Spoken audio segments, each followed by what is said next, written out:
प्राप्त करेगा। मैं माननीय प्रधानमंत्री जी से आग्रह करूंगा कि वो अपने विचार को व्यक्त करें।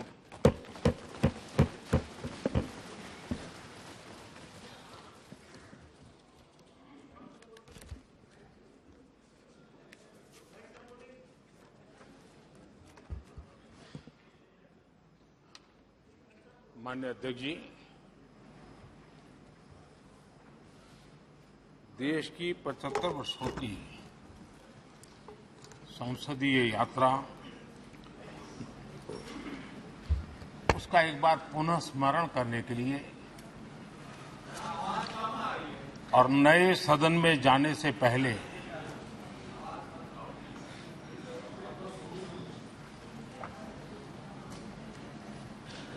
उन प्रेरक पलों को,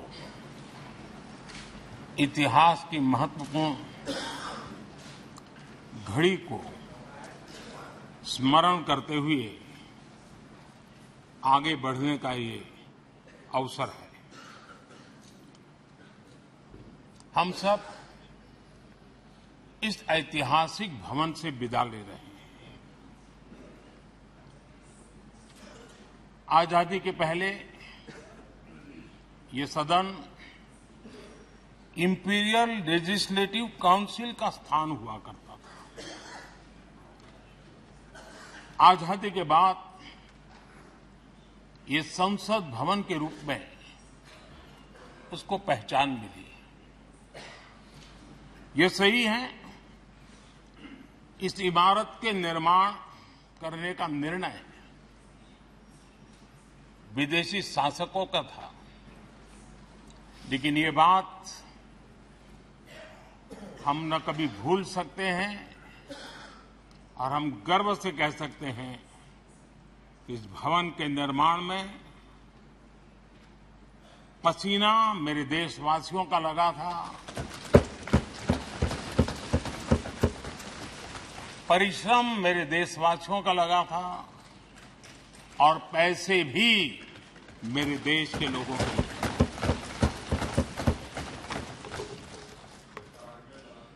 इस 75 वर्ष की हमारी यात्रा ने अनेक लोकतांत्रिक परंपराओं और प्रक्रियाओं का उत्तम से उत्तम सृजन किया है और इस सदन में रहे हुए सबने उसमें सक्रियता से योगदान भी दिया है और साक्षी भाव से उसको देखा भी है। हम भले नए भवन में जाएंगे, लेकिन पुराना भवन भी, ये भवन भी आने वाली पीढ़ियों को हमेशा हमेशा प्रेरणा देता रहेगा।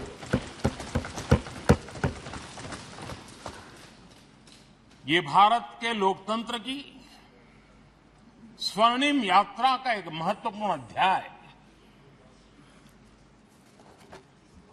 जो सारी दुनिया को भारत की रगों में लोकतंत्र का सामर्थ्य कैसे है, इसका परिचित कराने का काम इस इमारत से होता रहेगा। आदरणीय अध्यक्ष जी, अमृतकाल की प्रथम प्रभा का प्रकाश राष्ट्र में एक नया विश्वास, नया आत्मविश्वास, नया उमंग, नए सपने, नए संकल्प और राष्ट्र का नया सामर्थ्य उससे भर रहा है। चारों तरफ आज भारतवासियों की उपलब्धि की चर्चा हो रही है और गौरव के साथ हो रही है। ये हमारे 75 साल के संसदीय इतिहास का एक सामूहिक प्रयास का परिणाम है, जिसके कारण विश्व में आज वो गूंज सुनाई दे रही है। आदरणीय अध्यक्ष जी, चंद्रयान 3 की सफलता न सिर्फ पूरा भारत, पूरा देश अभिभूत है और इसमें भारत के सामर्थ्य का एक नया रूप जो आधुनिकता से जुड़ा है, जो विज्ञान से जुड़ा है, जो टेक्नोलॉजी से जुड़ा है, जो हमारे वैज्ञानिकों के सामर्थ्य से जुड़ा है, जो 140 करोड़ देशवासियों के संकल्प की शक्ति से जुड़ा हुआ है, वो देश और दुनिया पर एक नया प्रभाव पैदा करने वाला है।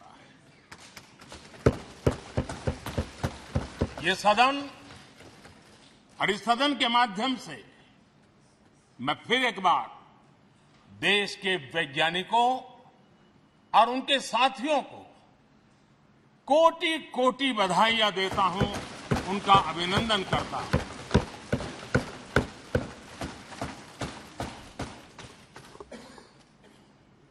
आदरणीय अध्यक्ष जी, ये सदन ने भूतकाल में जब नेम की समिट हुई थी, सर्वसम्मति से प्रस्ताव पारित करके देश के इस प्रयास को सराहा था। आज G20 की सफलता को भी आपने सर्वसम्मति से सराहा है। मैं मानता हूं देशवासियों का आपने गौरव बढ़ाया है, मैं आपका आभार व्यक्त करता हूं। G20 की सफलता 140 करोड़ देशवासियों की है। ये भारत की सफलता है, किसी व्यक्ति की सफलता नहीं है, किसी दल की सफलता नहीं है।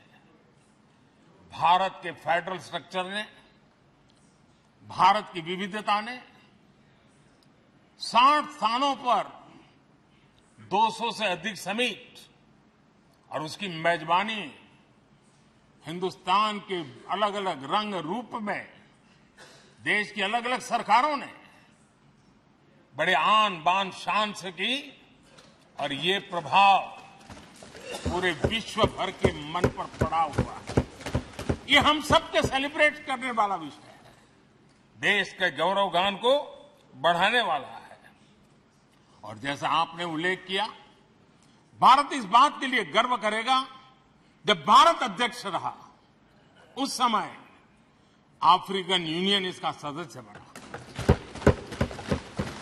मैं उस इमोशनल पल को भूल नहीं सकता जब अफ्रीकन यूनियन की घोषणा हुई और अफ्रीकन यूनियन के प्रेसिडेंट, उन्होंने एक इंटरव्यू में कहा कि मेरे जीवन में ऐसी पल थी, शायद मैं बोलते बोलते रो पड़ूंगा। आप कल्पना कर सकते हैं कि कितनी बड़ी अपेक्षा और आशाएं पूरी करने का काम भारत के भाग्य में आया। आदरणीय अध्यक्ष जी, भारत के प्रति शक करने का एक स्वभाव कई लोगों का बना हुआ है और जब आजादी मिली तब से चल रहा है। इस बार भी यही था, कोई डिक्लेरेशन नहीं होगा, असंभव है। लेकिन ये भारत की ताकत है कि वह भी हुआ और विश्व सर्वसम्मति से एक साझा घोषणा पत्र लेकर के आगे का रोड मैप लेकर के यहां से प्रारंभ हुआ है। और अध्यक्ष जी, आपके नेतृत्व में, क्योंकि भारत की अध्यक्षता नवंबर के आखिरी दिन तक है, इसलिए अभी हमारे पास जो समय है उसका उपयोग हम करने वाले हैं और आपकी अध्यक्षता में दुनिया भर के ये जो G20 के सदस्य हैं, P20 पार्लियामेंट के स्पीकर्स की एक समिट जैसे आपने घोषणा की, सरकार का आपके इस प्रयासों को पूरा समर्थन रहेगा, पूरा सहयोग रहेगा। आदरणीय अध्यक्ष जी, हम सबके लिए गर्व की बात है कि आज भारत विश्व मित्र के रूप में अपनी जगह बना पाया है। पूरा विश्व भारत में अपना मित्र खोज रहा है। पूरा विश्व भारत की मित्रता को अनुभव कर रहा है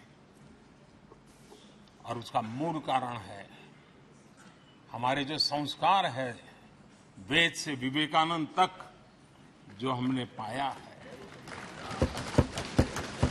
सबका साथ सबका विकास का मंत्र आज विश्व को हमें साथ लाने में जोड़ रहा है।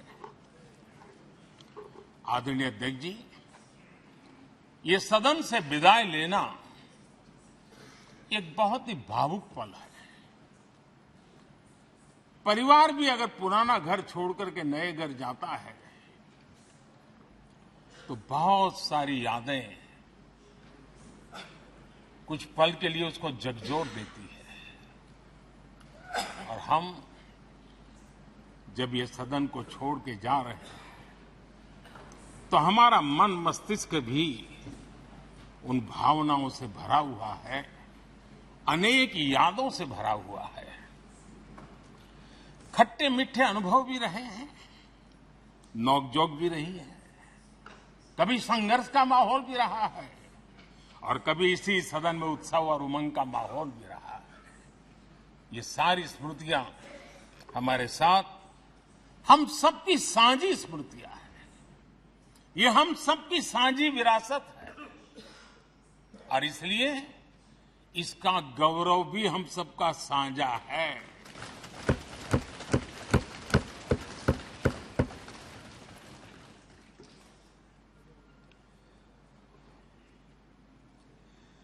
आजाद भारत के नवनिर्माण से जुड़ी हुई अनेक घटनाएं इन 75 वर्ष में यही सदन में आकार लेती हुई हमने देखी है।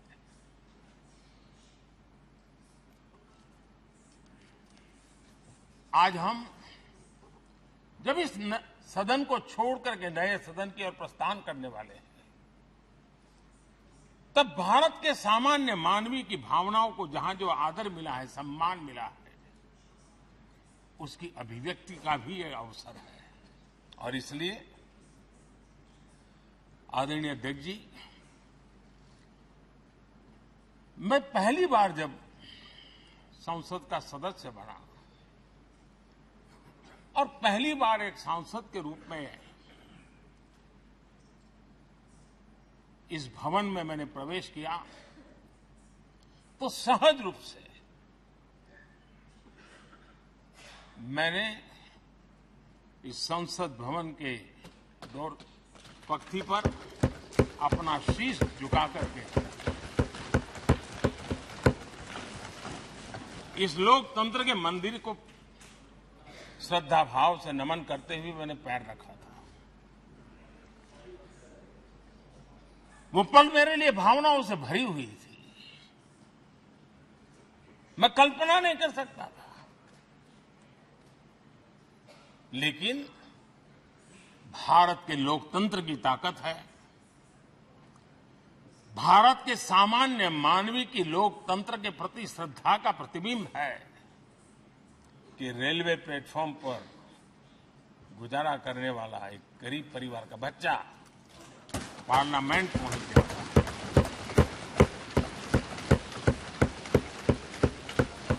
मैंने कभी कल्पना तक नहीं की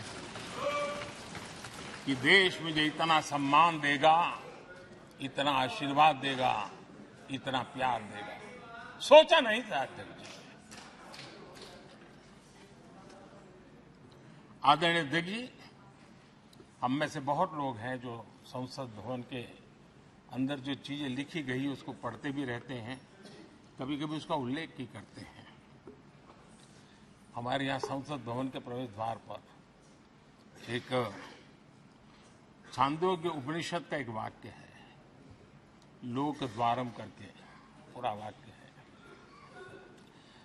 उसका मतलब ये होता है कि जनता के लिए दरवाजे खोलिए और देखिए कि कैसे वो अपने अधिकारों को प्राप्त करती है। हमारे ऋषि मुनियों ने लिखा हुआ है, हमारे प्रवेश द्वार पर लिखा हुआ है। हम सब और हमारे पहले जो यहां रहे हैं वो भी इस सत्यता के साक्षी है। आदरणीय अध्यक्ष जी, समय रहते जैसे जैसे वक्त बदलता गया, यह हमारे सदन की संरचना भी निरंतर बदलती रही है और अधिक समावेशी बनती गई है। समाज के हर वर्ग का प्रतिनिधि विविधताओं से भरा हुआ इस सदन में नजर आता है। अनेक भाषाएं हैं, अनेक बोलियां हैं, अनेक पहरवेश हैं, अनेक खान-पान है। सदन के अंदर सब कुछ है और समाज के सभी तबके के लोग, चाहे वो सामाजिक रचना के हो, चाहे आर्थिक रचना के हो, चाहे गांव या शहर के हो, एक प्रकार से पूर्ण रूप से समावेशी वातावरण सदन में पूरी ताकत के साथ जन सामान्य की इच्छा आकांक्षाओं को प्रकट करता रहा है। दलित हो, पीड़ित हो, आदिवासी हो, पिछड़े हो, महिलाएं हो, हर एक का धीरे धीरे धीरे योगदान बढ़ता चला गया है। आदरणीय अध्यक्ष जी, प्रारंभ में महिलाओं की सदस्य संख्या कम थी, लेकिन धीरे धीरे माताओं बहनों ने भी इस सदन की गरिमा को बढ़ाया है। इस सदन के गरिमा में बहुत बड़ा बदलाव लाने में उनका योगदान रहा है। आदरणीय अध्यक्ष जी, प्रारंभ से अब तक एक मोटा हिसाब लगाता था, करीब 7,500 से अधिक जनप्रतिनिधि दोनों सदनों में मिलाकर के योगदान दे चुके हैं। इतने सालों में 7,500 से करीब ज्यादा। इस कालखंड में करीब 600 महिला सांसदों ने भी इस सदन की गरिमा को बढ़ाया है, दोनों सदन की। और आदरणीय अध्यक्ष जी, आप जानते हैं कि इस सदन में आदरणीय इंद्रजीत गुप्ता जी 43 ईयर, अगर मेरी गलती नहीं हो तो 43 ईयर इस सदन में लंबा समय बैठ करके इस सदन के साक्षी बनने का उनको सौभाग्य मिला। और यही सदन है आदरणीय अध्यक्ष जी, जहां शकीकुर रहमान जी 93 की एज में भी सदन में अपना योगदान देते रहे, जबकि उनकी उम्र 93। और आदरणीय अध्यक्ष जी, ये भारत के लोकतंत्र की ताकत है कि 25 साल की उम्र की चंद्रमणि मुर्मू इस सदन की सदस्य बनी थी। सिर्फ 25 साल की उम्र की, सबसे छोटी उम्र की सदस्य बनी थी। आदरणीय अध्यक्ष महोदय, वाद विवाद, कटाक्ष, ये सब कुछ हम सबने अनुभव किया है, हम सबने इनिशिएट भी किया है, कोई बात नहीं रही है। लेकिन उसके बावजूद भी शायद जो परिवार भाव हम लोगों के बीच में रहा है, हमारे पहले की पीढ़ियों में भी रहा है, जो लोग प्रचार माध्यमों से हमारे यहां का रूप देखते हैं और बाहर निकलते ही हमारा जो अपनापन होता है, परिवार भाव होता है, वो एक अलग ही ऊंचाई पर ले जाता है। और ये भी इस सदन की ताकत है, एक परिवार भाव। और उसके साथ साथ हम कभी कड़वाहट पाल करके नहीं जाते हैं, हम उसी प्यार से सदन छोड़ने के कई वर्षों के बाद भी मिल जाए तो भी उस प्यार को कभी भूलते नहीं है, उस स्नेह भरे याद दिनों को भूलते नहीं है। वो मैं अनुभव कर सकता हूं। आदरणीय अध्यक्ष जी, हमारे पहले भी और वर्तमान भी हमने कई बार देखा है कि अनेक संकटों के बावजूद भी, अनेक असुविधाओं के बावजूद भी सांसद सदन में आए हैं और उन्होंने शारीरिक पीड़ा भी असह्य हो तो भी सदन में एक सांसद के रूप में, जनप्रतिनिधि के रूप में अपना कर्तव्य निभाया है। ऐसी अनेक घटनाएं आज हमारे सामने हैं। गंभीर गंभीर बीमारियों के बावजूद भी कोई व्हीलचेयर में आना पड़ा, किसी को डॉक्टरों को बाहर खड़े रख करके अंदर आना पड़ता, लेकिन सभी सांसदों ने कभी न कभी इस प्रकार से अपनी भूमिका निभाई। कोरोना काल हमारे सामने उदाहरण है।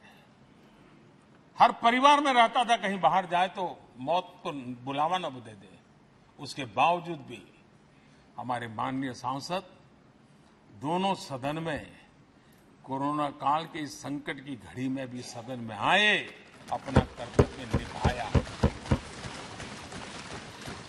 हमने राष्ट्र का काम रुकने नहीं दिया। आवश्यकता पड़ी, डिस्टेंस रखना भी था और बार बार टेस्टिंग भी करना पड़ता था। सदन में आते थे लेकिन मास्क पहनना पड़ता था। बैठने की रचना भी अलग अलग की, समय भी बदले गए। हर चीज के साथ राष्ट्र का काम रुकना नहीं चाहिए, इस भाव से सभी सदस्यों ने इस सदन को अपने कर्तव्य का महत्वपूर्ण अंग माना, संसद को चलाए रखा।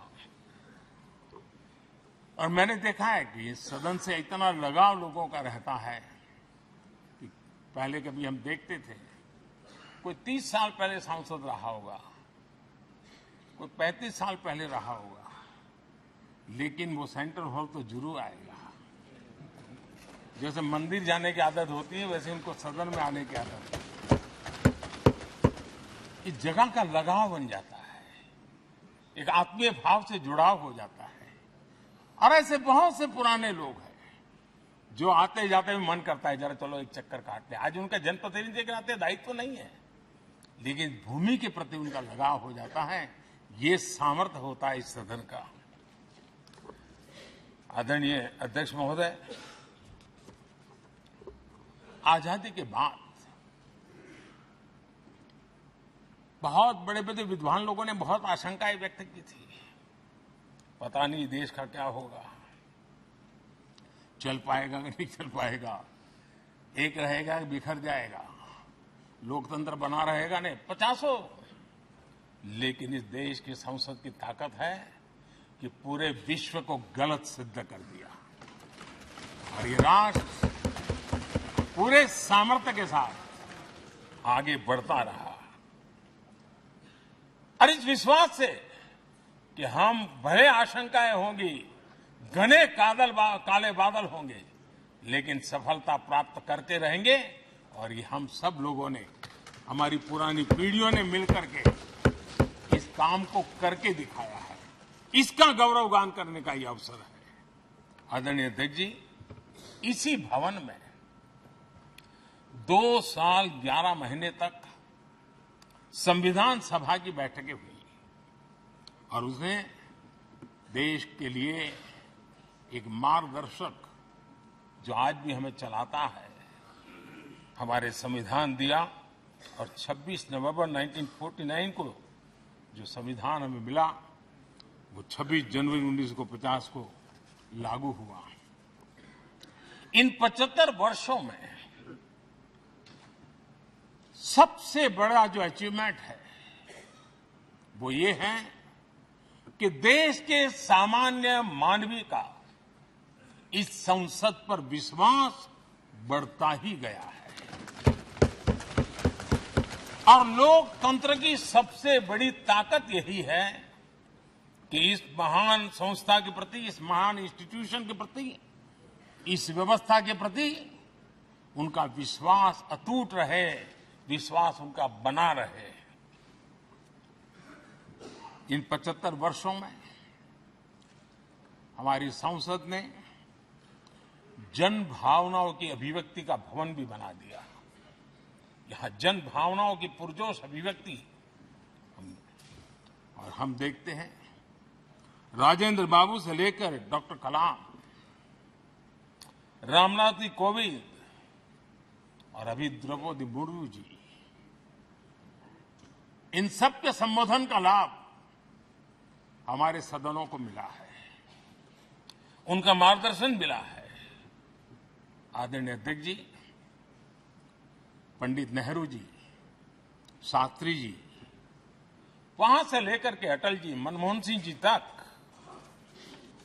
एक बहुत बड़ी श्रृंखला जिसने इस सदन का नेतृत्व किया है और सदन के माध्यम से देश को दिशा दी है, देश को नए रंग रूप में ढालने के लिए उन्होंने परिश्रम किया है, पुरुषार्थ किया है। आज उन सबका गौरवगान करने का भी अवसर है। आदरणीय अध्यक्ष जी, सरदार वल्लभ भाई पटेल, लोहिया जी, चंद्रशेखर जी, आडवाणी जी, न जाने अनगिनत नाम, जिन्होंने हमारे इस सदन को समृद्ध करने में, चर्चाओं को समृद्ध करने के लिए, देश के सामान्य से सामान्य व्यक्ति की आवाज को ताकत देने का काम इस सदन में किया है। विश्व के भी अनेक राष्ट्राध्यक्षों ने हमारे इन सदनों को संबोधित करने का भी अवसर आए हैं और उनकी बातों में भी भारत के लोकतंत्र के प्रति आदर का भाव व्यक्त हुआ है। आदरणीय अध्यक्ष जी, उमंग उत्साह के पल के बीच भी कभी सदन की आंख से आंसू भी बहे। ये सदन दर्द से भर गया जब देश को 3 अपने प्रधानमंत्री उनको अपने कार्यकाल में ही खोने की नौबत आई, नेहरू जी, शास्त्री जी और इंदिरा जी। तब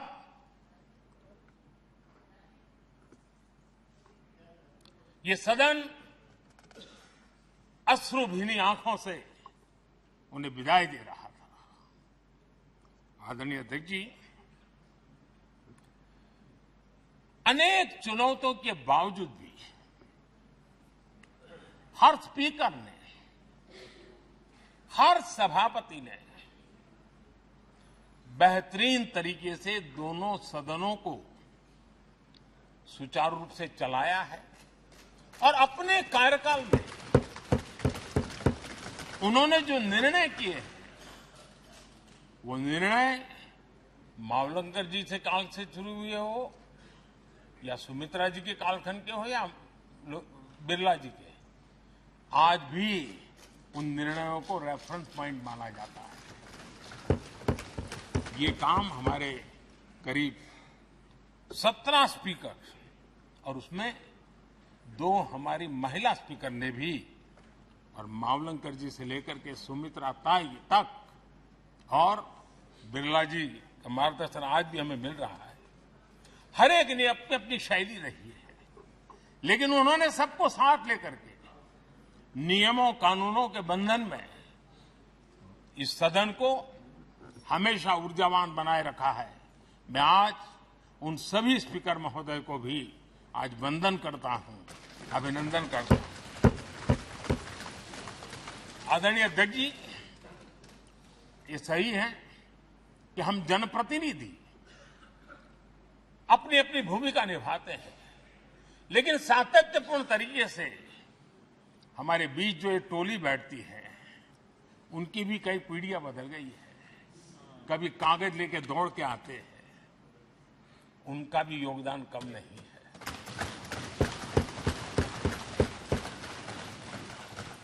हमें कागज पत्र पहुंचाने के लिए दौड़ते हैं, सदन में कोई गलती न हो जाए, उसके निर्णय में कोई गलत न हो जाए, उसके लिए वो चौकन्ने रहते हैं।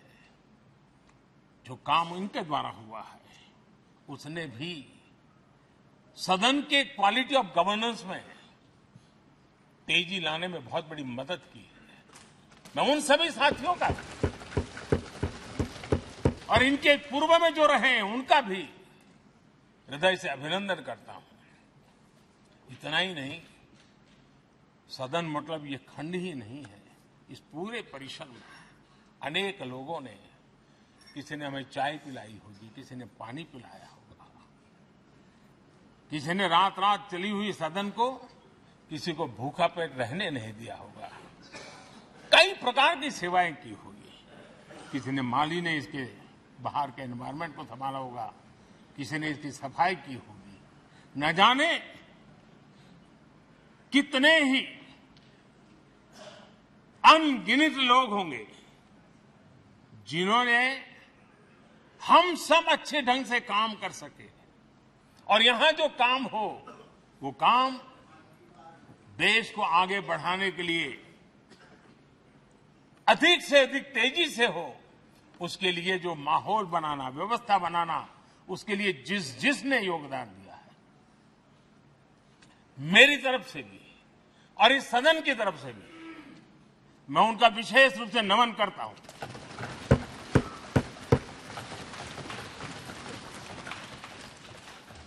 आदरणीय अध्यक्ष जी, लोकतंत्र का ये सदन, आतंकी हमला हुआ, पूरे विश्व में यह आतंकी हमला एक इमारत पर नहीं था, ये मदर ऑफ डेमोक्रेसी एक प्रकार से हमारी जीवात्मा पर यह हमला था। ये देश उस घटना को कभी भूल नहीं सकता है, लेकिन आतंकियों से लड़ते लड़ते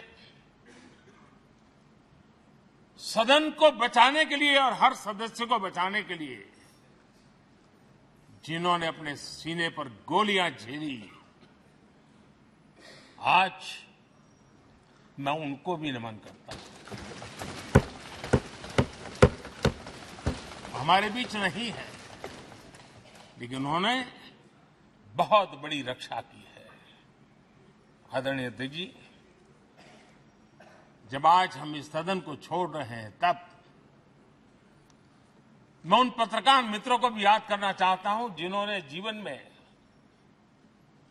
कुछ लोग तो ऐसे हैं जिन्होंने पूरा जीवन अपने कार्यकाल में संसद के काम को ही उन्होंने रिपोर्ट किया है। एक प्रकार से वो जीवंत साक्षी रहे हैं। उन्होंने यहां की पल पल की जानकारी देश तक पहुंचाई, और तब तो ये सारा टेक्नोलॉजी अवेलेबल नहीं थी। तब वही लोग थे जो यहां की बात पहुंचाते थे, और उनका सामर्थ्य था वो अंदर की भी पहुंचाते थे और अंदर की भी पहुंचाते थे।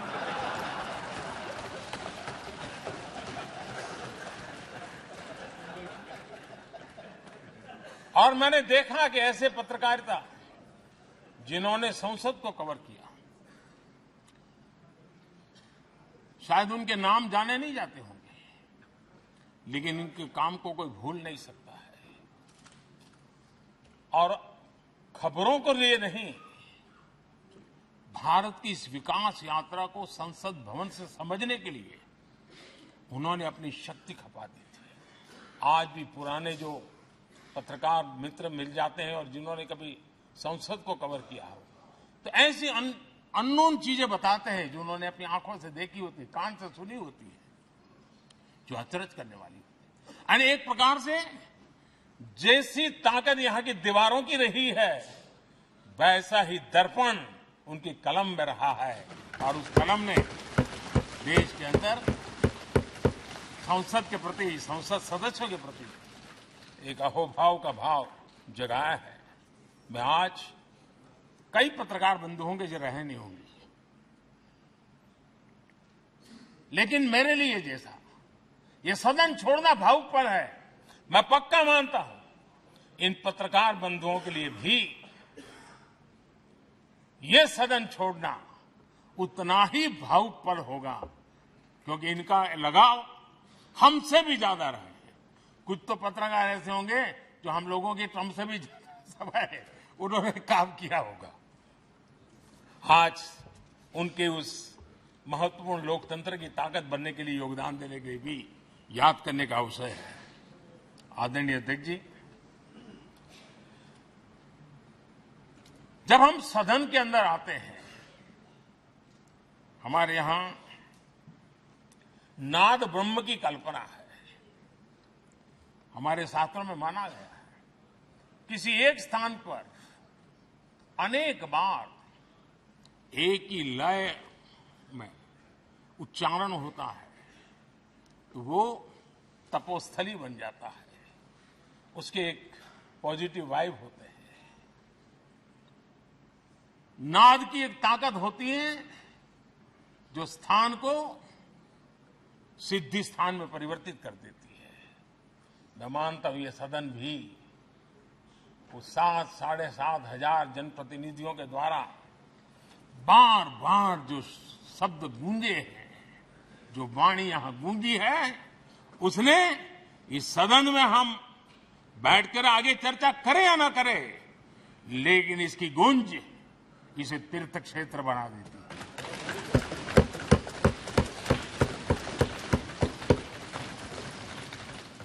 एक जागृत जगह बन जाती है और लोकतंत्र की प्रति श्रद्धा रखने वाला व्यक्ति आज से 50 साल के बाद भी जब यहां देखने के लिए भी आएगा तो उसे उस गूंज की अनुभूति होगी कि कभी भारत की आत्मा की आवाज यहां पर गूंजती थी। और इसलिए अध्यक्ष महोदय, ये वो सदन है जहां कभी भगत सिंह, बटुकेश्वर दत्त, उन्होंने अपनी वीरता सामर्थ्य से अंग्रेज सल्तनत को जगा दिया था बम का धमाका कर। वो बम की गूंज भी जो देश का भला चाहते हैं उनको कभी सोने नहीं देती। आदरणीय अध्यक्ष जी, ये वो सदन है जहां पंडित जी को इसलिए भी याद किएगा, अनेक बातों के लिए याद करेगा, लेकिन हम जरूर याद करेंगे इसी सदन में पंडित नेहरू का at the stroke of midnight की गूंज हम सबको प्रेरित करती रहेगी। और इसी सदन में अटल जी ने कहा था, वो शब्द आज भी गूंज रहे हैं इस सदन में, सरकारें आएगी जाएगी, पार्टियां बनेगी बिगड़ेगी, लेकिन ये देश रहना चाहिए।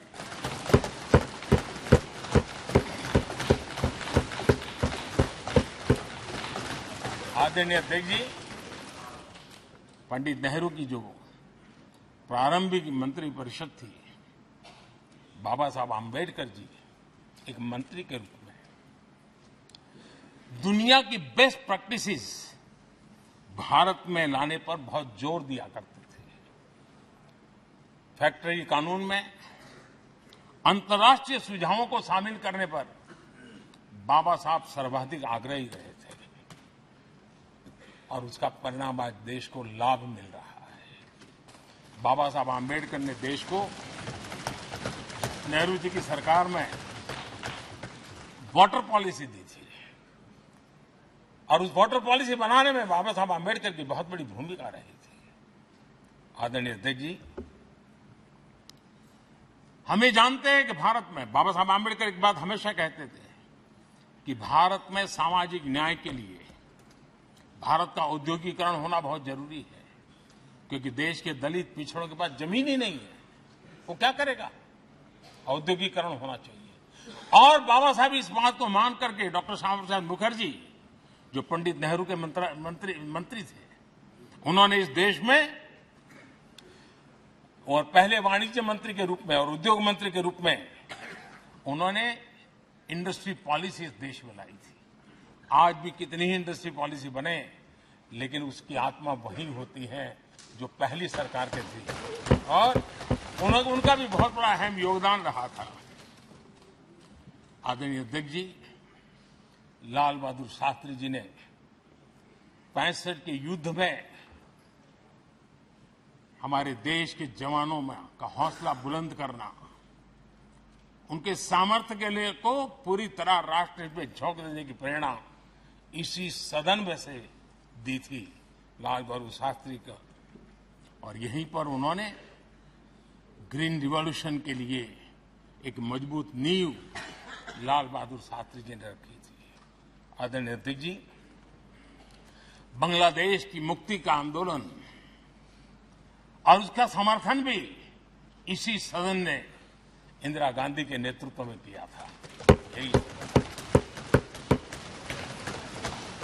इसी सदन ने इमरजेंसी में लोकतंत्र पर होता हुआ हमला भी देखा था और इसी सदन ने भारत के लोगों की ताकत को एहसास कराते हुए मजबूत लोकतंत्र की वापसी भी इसी सदन ने देखी थी। वो राष्ट्रीय संकल्प भी देखा था, ये सामर्थ्य भी देखा था। आदरणीय अध्यक्ष जी, ये सदन इस बात का हमेशा ऋणी रहेगा क्योंकि इसी सदन में हमारे पूर्व प्रधानमंत्री चरण सिंह जी ने ग्रामीण मंत्रालय का गठन किया था, रूरल डेवलपमेंट मिनिस्ट्री। इसी सदन में मतदान की उम्र 21 से 18 करने का निर्णय हुआ था और देश की युवा पीढ़ी को इसका योगदान देने के लिए प्रेरित किया गया, उत्साहित किया गया था। हमारे देश ने गठबंधनों की सरकारें देखी, पीपी सिंह जी हो, चंद्रशेखर जी, और बाद में एक सिलसिला चला। लंबे अरसे से दिशा में देश जा रहा था, आर्थिक नीतियों के बोझ तले देश दबा हुआ था, लेकिन नरसिम्हा राव की सरकार थी जिन्होंने हिम्मत के साथ पुरानी आर्थिक नीतियों को छोड़ करके नई राह पकड़ने का फैसला किया था, जिसके आज देश को परिणाम मिलते हैं। अटल बिहारी वाजपेयी जी का सरकार भी हमने इसी सदन ने देखी। सर्व शिक्षा अभियान देश में आज वो महत्वपूर्ण बन गया है। आदिवासी कार्यालय मंत्रालय अटल जी ने बनाया, नॉर्थ ईस्ट का मंत्रालय अटल जी ने बनाया, न्यूक्लियर टेस्ट भारत के सामर्थ्य का परिचायक बन गया। और इसी सदन में मनमोहन जी की सरकार कैश फॉर वोट को भी, उस कांड को भी सदन ने देखा है। आदरणीय अध्यक्ष जी, सबका साथ सबका विकास का मंत्र, अनेक ऐतिहासिक निर्णय, दशकों से लंबित विषय, उनका स्थायी समाधान भी इसी सदन में हुआ। आर्टिकल 370, ये सदन हमेशा हमेशा गर्व के साथ कहेगा कि सदन के कारण one nation one tax, one nation one tax, GST का निर्णय भी इसी सदन ने किया। One rank one pension, OROP, ये भी इसी सदन ने देखा। गरीबों के लिए 10% आरक्षण कोई विवाद के बिना पहली बार इस देश में करने में सफल रहे। आदरणीय अध्यक्ष जी, भारत के लोकतंत्र में तमाम उतार चढ़ाव हमने देखे और ये सदन लोकतंत्र की ताकत है, लोकतंत्र की ताकत की साक्षी है, जन विश्वास का एक केंद्र बिंदु रहा है। इस सदन की विशेषता देखिए और दुनिया के लोगों का आज भी ऐतराज होता है। ये सदन है जिसमें कभी 4 सांसद वाली पार्टी सत्ता में होती थी और 100 सदस्य वाली पार्टी विपक्ष में बैठती थी। ये भी सामर्थ्य इस सदन के लोकतंत्र की ताकत का परिचय कराता है। और यही सदन है जिसमें एक वोट से अटल जी की सरकार गई थी और लोकतंत्र की गरिमा को बढ़ाया था। ये भी इसी सदन में हुआ। आज अनेक छोटी छोटी रीजनल पार्टियों का प्रतिनिधित्व हमारे देश की विविधता को, हमारे देश के एस्पिरेशंस का एक प्रकार से वो आकर्षक केंद्र बिंदु बना है। आदरणीय अध्यक्ष जी, इस देश में 2 प्रधानमंत्री ऐसे रहे, मोरारजी भाई वीपी सिंह। एक प्रकार से कांग्रेस में जीवन खपाया था, लेकिन एंटी कांग्रेस गवर्नमेंट का नेतृत्व कर रहे थे। ये भी इसकी विशेषता थी। और हमारे नरसिम्हा राव जी, वो तो बिस्तरा गोल करके घर जाने की तैयारी कर रहे थे, निवृत्ति की घोषणा कर चुके थे। लेकिन यही लोकतंत्र की ताकत देखिए, सदन की ताकत देखिए, वो प्रधानमंत्री के रूप में 5 साल हमारी सेवा कर रहे।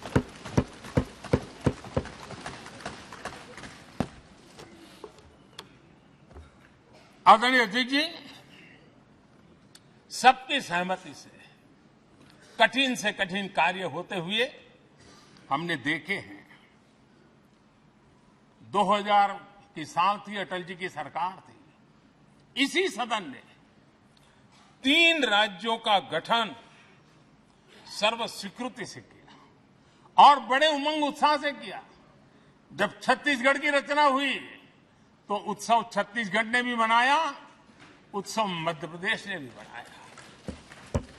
जब उत्तराखंड की रचना हुई तो उत्सव उत्तराखंड ने भी मनाया, उत्सव उत्तर प्रदेश ने भी मनाया। जब झारखंड की रचना हुई तो उत्सव झारखंड ने भी मनाया, उत्सव बिहार ने भी बताया।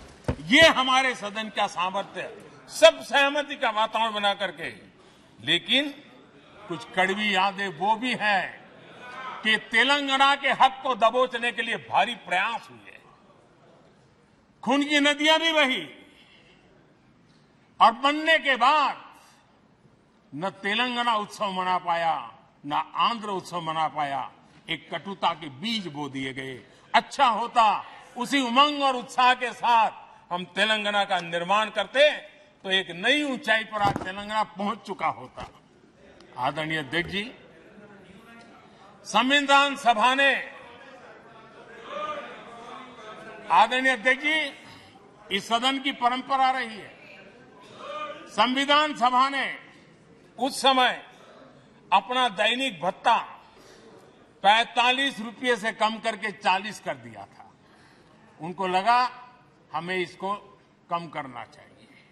आदरणीय अध्यक्ष जी, यही सदन है कैंटीन में मिलने वाली सब्सिडी, जो बहुत कम पैसे में खाना मिलता था, इसी सदस्यों ने उस सब्सिडी को भी खत्म कर दिया और पूरा पैसा देकर के अब कैंटीन में खाते हैं।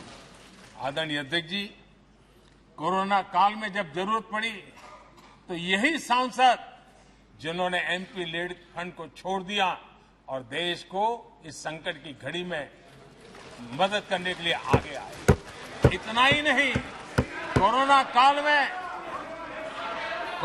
काल में इसी सदन के सांसदों ने अपने तनख्वाह में 30% कटौती की और उन्होंने देश के सामने आए हुए संकट में अपनी बहुत बड़ी जिम्मेवारी निभाई।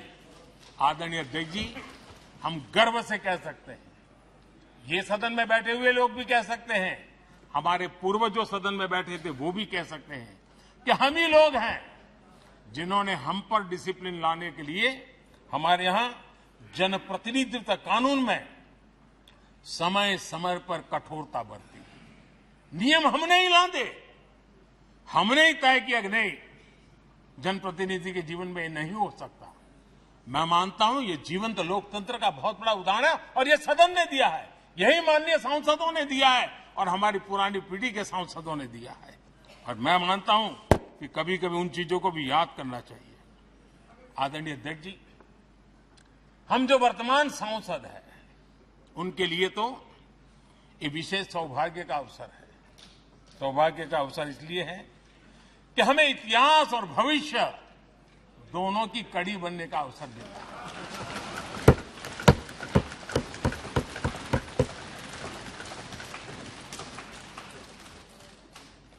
कल और आज से जुड़ने का हमें अवसर मिल रहा है और आने वाली कल निर्माण करने का एक नया विश्वास, नया उमंग, नए उत्साह के साथ हम यहां से विदाई लेने वाले हैं। आदरणीय अध्यक्ष महोदय, आज का दिवस सिर्फ और सिर्फ इस सदन के सभी 7,500 जनप्रतिनिधि रह चुके हैं उनके गौरवगान का पल है। इन दीवारों से हमने जो प्रेरणा पाई है, जो नया विश्वास पाया है, उसको लेकर जाने का है।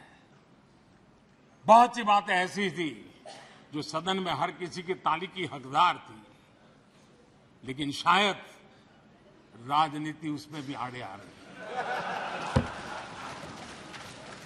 नेहरू जी के योगदान का गौरव गान अगर इस सदन में होता है, कौन सदस्य होगा जिसको ताली बजाने का मन न करे। लेकिन उसके बावजूद